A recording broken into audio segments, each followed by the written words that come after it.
Digital footprints. We all have them. A virtual trail of where we've been, what we've said, what we've done.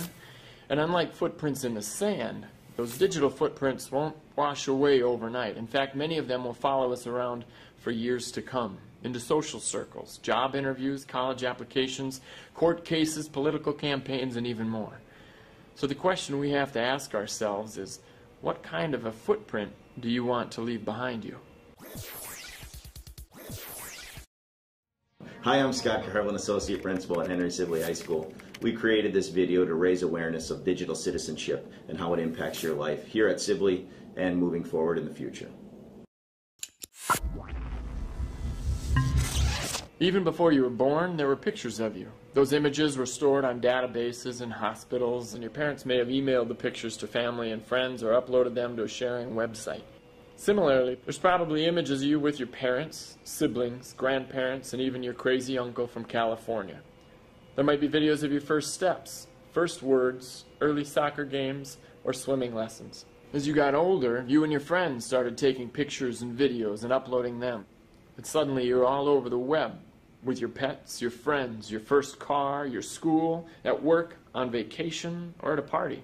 Those photos and videos may be flattering, but many of them are not. And even so, the comments and posts that often are associated with them are not very positive. You may have friends of friends of friends of friends who are actually complete strangers continue to post what you've put up, and some of them may download your image or video and repost it to their site or take a screen capture of what you posted. And at this point, your photo or image is no longer just yours. Still, it's just been fun, right? It's just a quick picture or video from your phone. But that picture and video is full of data, and that data can often be used to pinpoint your exact location and the time that you were there. The more pictures you take, the easier it is for someone to find where you go to school, where you like to eat, hang out, work, or even where you live. It's a little creepy. And people, often teens and young adults, are posting this information to any number of social networking websites, where the settings often allow companies or even perfect strangers access to our personal information.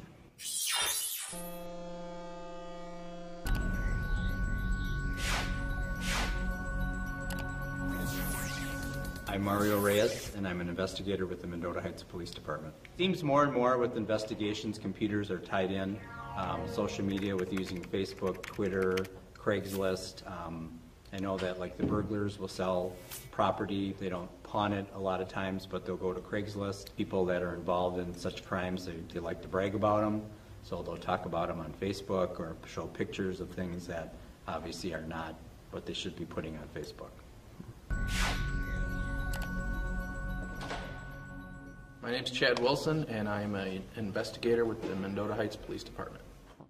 Okay, some of the things I would say never ever put online or allow yourself to be tagged in would be like a photo of you doing anything illegal, whether it be possession of a firearm or drugs or alcohol if you're underage, photos of yourself drinking or being really wild, taking and sending naked photos of yourself or your girlfriend or usually the ex-girlfriend or boyfriend. Those possessing and sending those are both, each of those are both felony level crimes. You're distributing pornographic work with involving a minor, and that's punishable by 5 years in prison for possessing them as a crime, and sending them is also a crime. Once you put that out there, it's out there forever. And people have a tendency, or kids, and I'm not just going to say kids, but it seems even adults have a tendency where they want to brag or they want to put things out there or they want to get their message out, whatever type of message it is. And sometimes it's the wrong message. Example, people posing with weapons. If they're at schools, they're ranting and raving about they don't like the establishment or government, or they're mad at the school. It's things like that that gets put out that law enforcement looks at, gets concerned about. Talk about wrecking a job interview or enrolling in college. You've been involved in a felony investigation.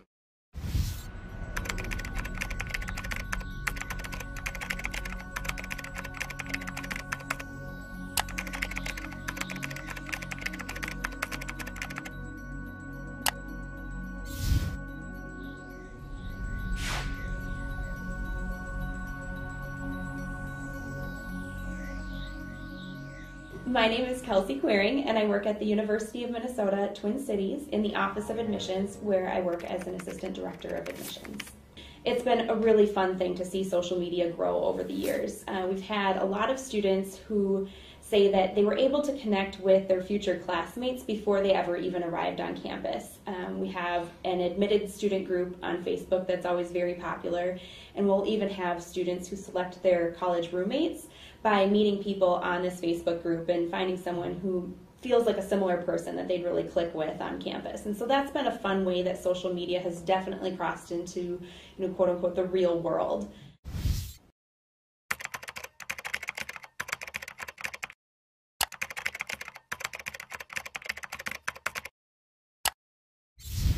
There have been some studies and research that have shown that some colleges and universities look at social media profiles when they're making admission decisions. That being the case, at the University of Minnesota Twin Cities, we do not look at social media profiles as part of our decision-making process. We do know that students apply to a lot of colleges and universities, so I would advise any student that's applying to colleges to call those colleges and ask them how it is that they make admission decisions. It's a great way to connect with your admissions counselor and to find out exactly what's being considered as part of that decision process. The biggest issue with social media and managing your online presence is that you cannot unring a bell. Social media posts, pictures that are taken of you and maybe tagged even by somebody else can have a long life online, and it's difficult to get them back. So it's important to be proactive about what you're doing online and careful.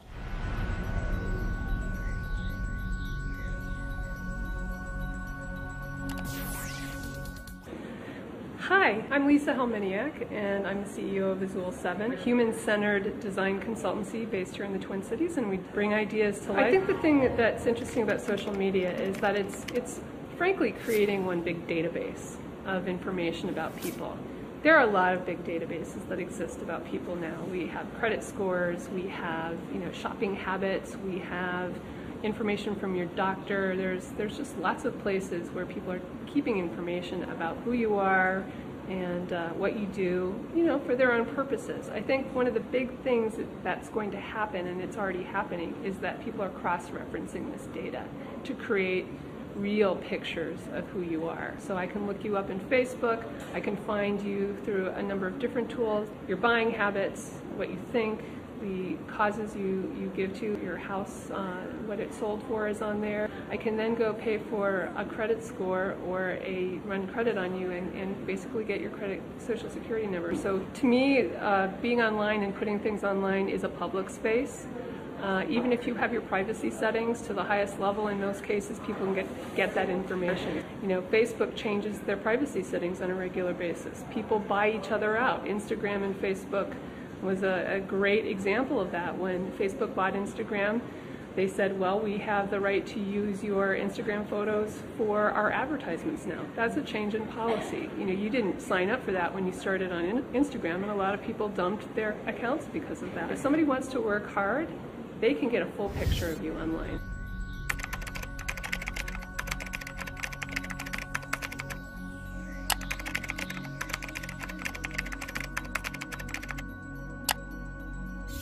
We look for people's, contributions online 100% when we're hiring somebody. It's really important to us.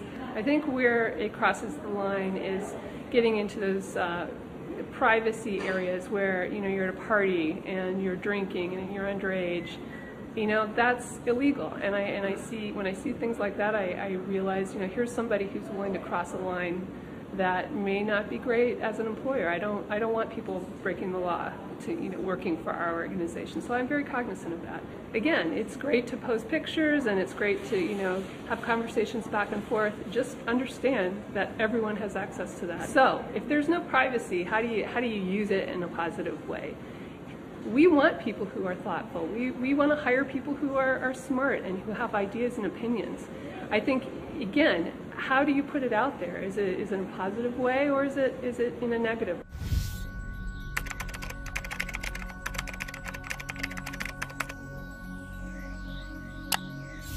I think they're looking for the whole person, and so are we.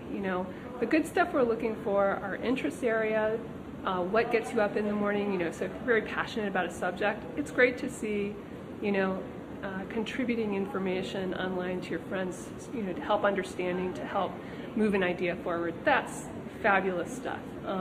Or if you're interested in art or music or whatever, curating and putting that stuff up and getting people interested in it, that's all great things, and we're interested in it too. I think kids are getting smarter. I think young people understand now that this information is getting out, and I think it's really hurt some people.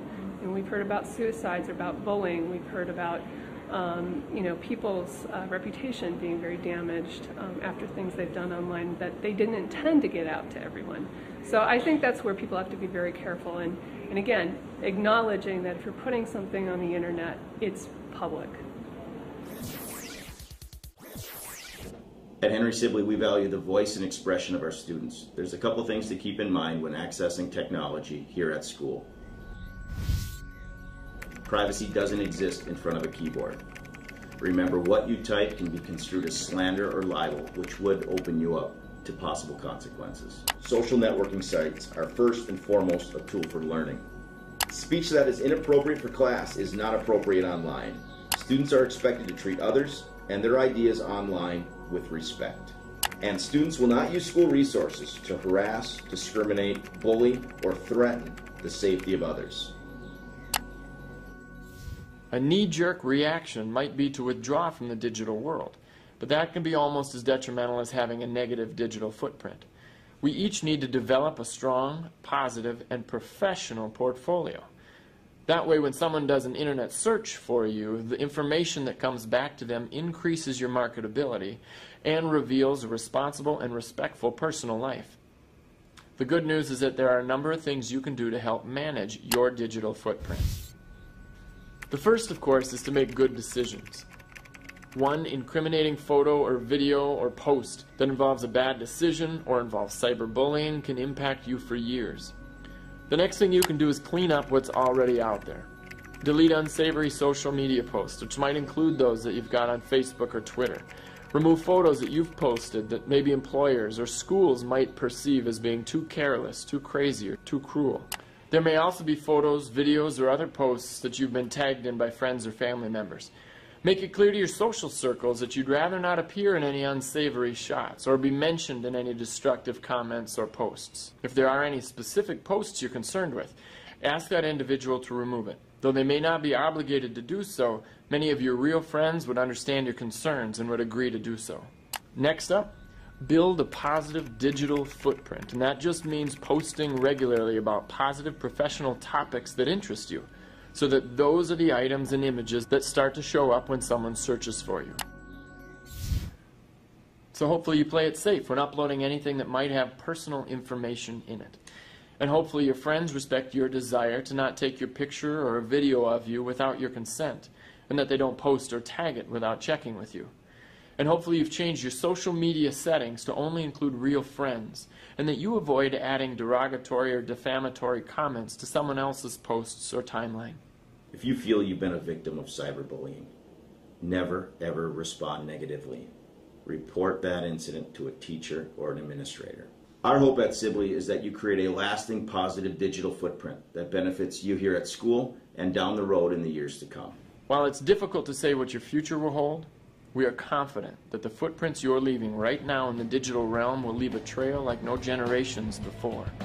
And that can be a little bit scary, but it can also be a great opportunity for you to start building and managing a positive digital footprint. And that can give you a step up.